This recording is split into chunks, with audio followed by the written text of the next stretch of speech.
Assalomu alaykum aziz kanalimiz kuzatuvchilari.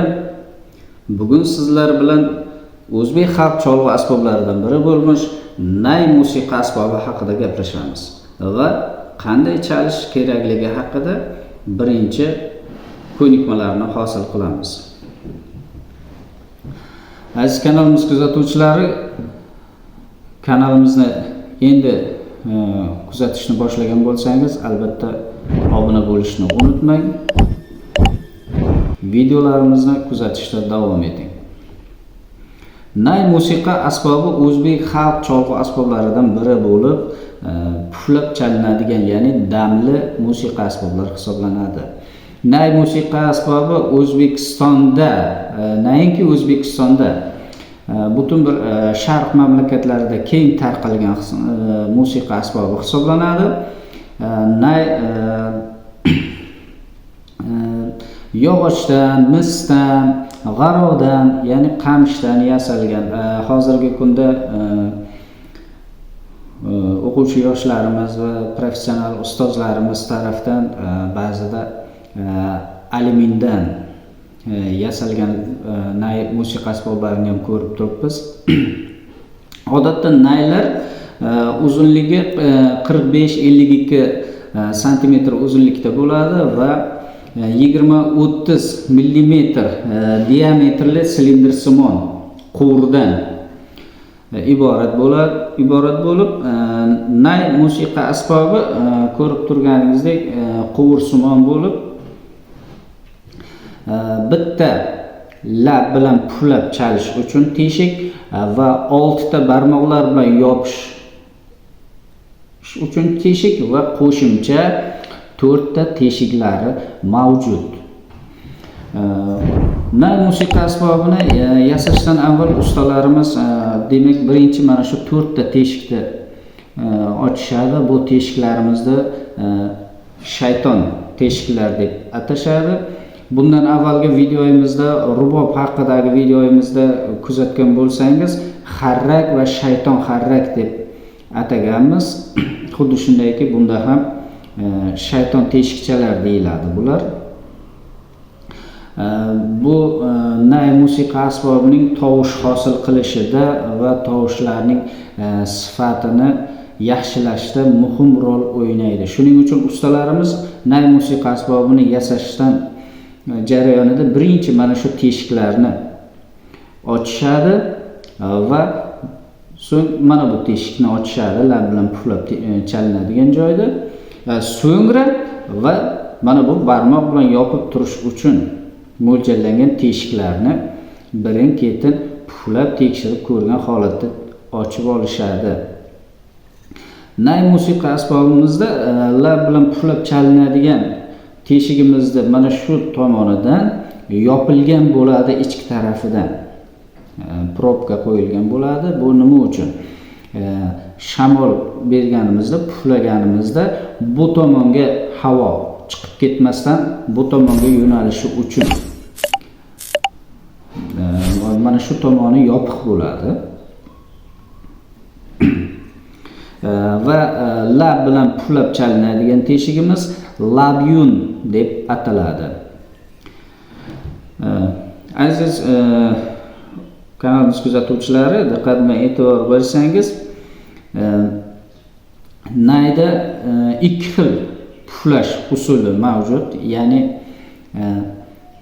til urib, ya'ni lablarga tilni tekkizgan holatda TUF, ya'ni tuf deb til urib chalish orqali va shunchaki puflash orqali shamol nafas beriladi. Nay musiqa asbobini chalishni o'rganishdan avval bunda puflab ovoz chiqarishni o'rganishimiz kerak. Agar ko'pchilik nay puflashga urinishadi, ovoz chiqmayapti-ku deyishadi. Buning sababi to'g'ri puflash qoidalariga amal qilishmaydi. Puflash bilan puflashning farqi bor. Ba'zilar shunchaki deyishadi. Yo'q, unda shunchaki puflaganda shamol har tarafga tarqalib ketadi va nayda tovush hosil qilish qiyin bo'ladi. O'quvchi yoshlarimizda odat tusiga aylangan o'yinqaroqlik bilan ruchkaning qopqog'ini puflab, ya'ni hushtak qilib puflash odatlari bor o'quvchilarimizda.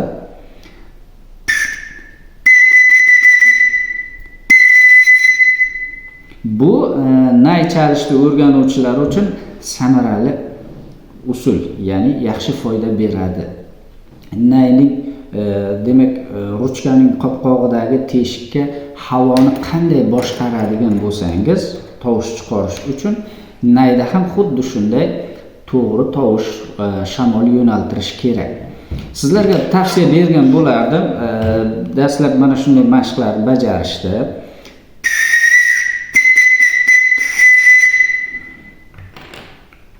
Labimizdan chiqadigan shamolni to'g'ri yo'naltirishni o'rganishimiz kerak. Pastga, to'g'riga, yuqoriga. Mana shu holatda demak shamol hosil qilishimiz kerak. Buni to'g'ri mashq qilish uchun demak ruchka qopqog'idan foydalanishingiz yoki bo'lmasa qo'lingiz kaftini yuzingizga yaqinroq olib kelgan holatda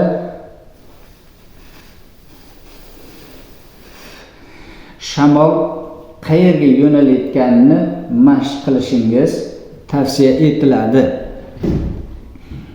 Nay musiqa asbobini chalishni o'rganish uchun bu juda ham muhim hisoblanadi. Va nayni qo'lingizga olgan holatda demak birinchi puflab ovoz chiqarishni o'rganing.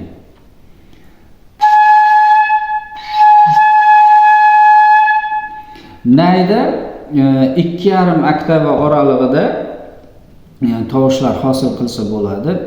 Bunda qanday yengil nafas bergan paytimiz birinchi oktava, kichik oktava tovushlarni hosil qilamiz va sal kuchroq puflaganimizda yuqori oktava tovushlarni hosil qilamiz.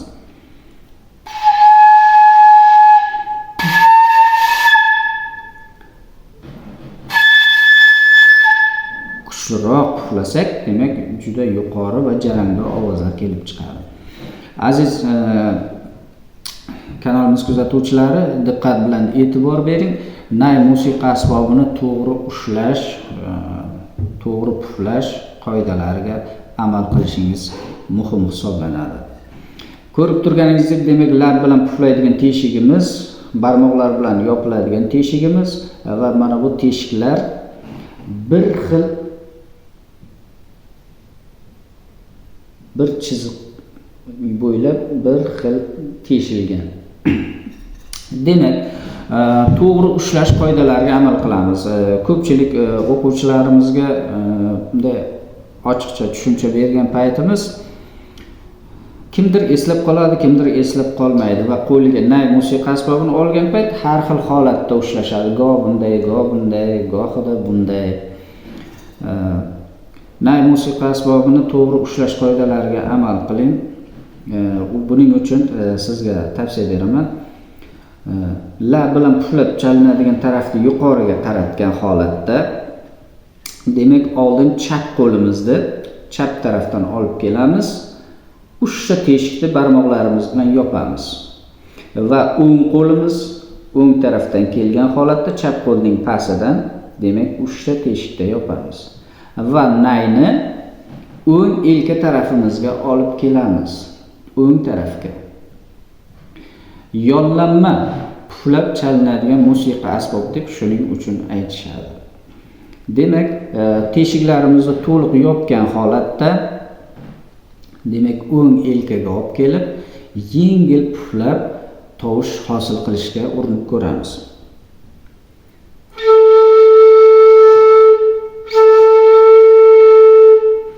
Diqqat bilan e'tibor bering. Ko'pchilik o'quvchilarimiz tovushni hosil qilgandan keyin barmoqlarni o'ynatishadi. Go'yoki barmoq o'ynatganda kuy hosil bo'ladigandek. Albatta kuy hosil bo'ladi, faqat uni o'zini tartibi bilan bajarish kerak. Barmoqlarimiz bilan to'liq yopgan holatda tovush hosil qilganimizdan keyin birma-bir navbat barmoqlarimizni ko'tarib tovushlarni boshqarishni o'rganishimiz kerak.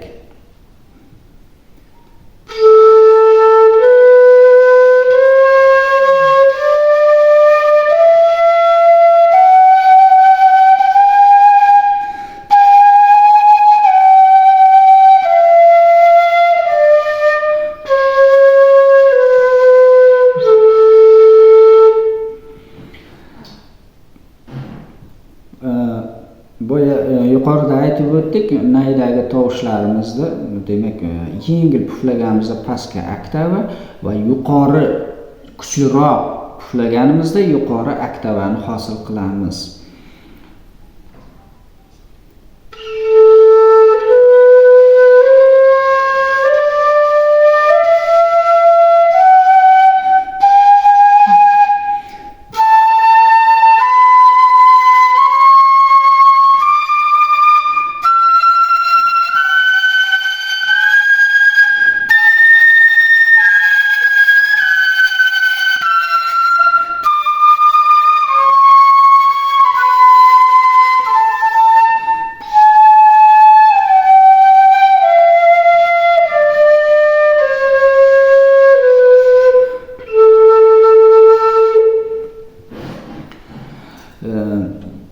Professional sozandalarimizdan uzr so'rab qolamiz xato va kamchiliklari uchun.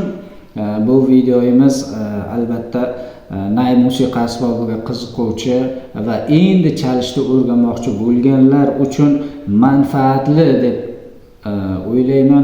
o'ylaymanki manfaatli bo'ldi. Agar xato va kamchiliklar bo'lgan bo'lsa uzr so'rayman.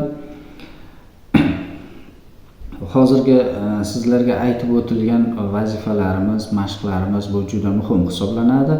Mana shu mashqlarni bajarganingizdan keyin, mana shunday nayda tovush hosil qila olganingizdan keyin bemalol kuy chalishlarni mashq qilishingiz mumkin. Albatta kuy chalishni o'rganish uchun musiqiy qobiliyat birinchi o'rinda sozandalarda, musiqachilarga muhim hisoblanadi. Eshitish qobiliyati, ya'ni suluh deymiz, suluh kuchli bo'lishi kerak va bilim ham juda muhim hisoblanadi. Notalarni o'rganish kerak. Qaysi chiziqda qanday nota joylashganligi, alteratsiya belgilari, notalarning bo'linishi va sanalishi, ya'ni butun nota, yarim nota, chorak nota, nimchorak nota, 16 talik nota, 32 talik nota. Bularni bilish juda ham muhim hisoblanadi. Videomiz foydali va manfaatli bo'lgan bo'lsa, kanalimizga obuna bo'lishni unutmang va bitta like bosish esingizdan chiqmasin. Kanalimiz rivoji uchun o'z hissangizni qo'shasiz degan umiddaman. Va fikr va mulohazalaringizni albatta kommentariyada yozib qoldiring. Sizning fikringiz biz uchun muhim. E'tiborlaringiz uchun rahmat.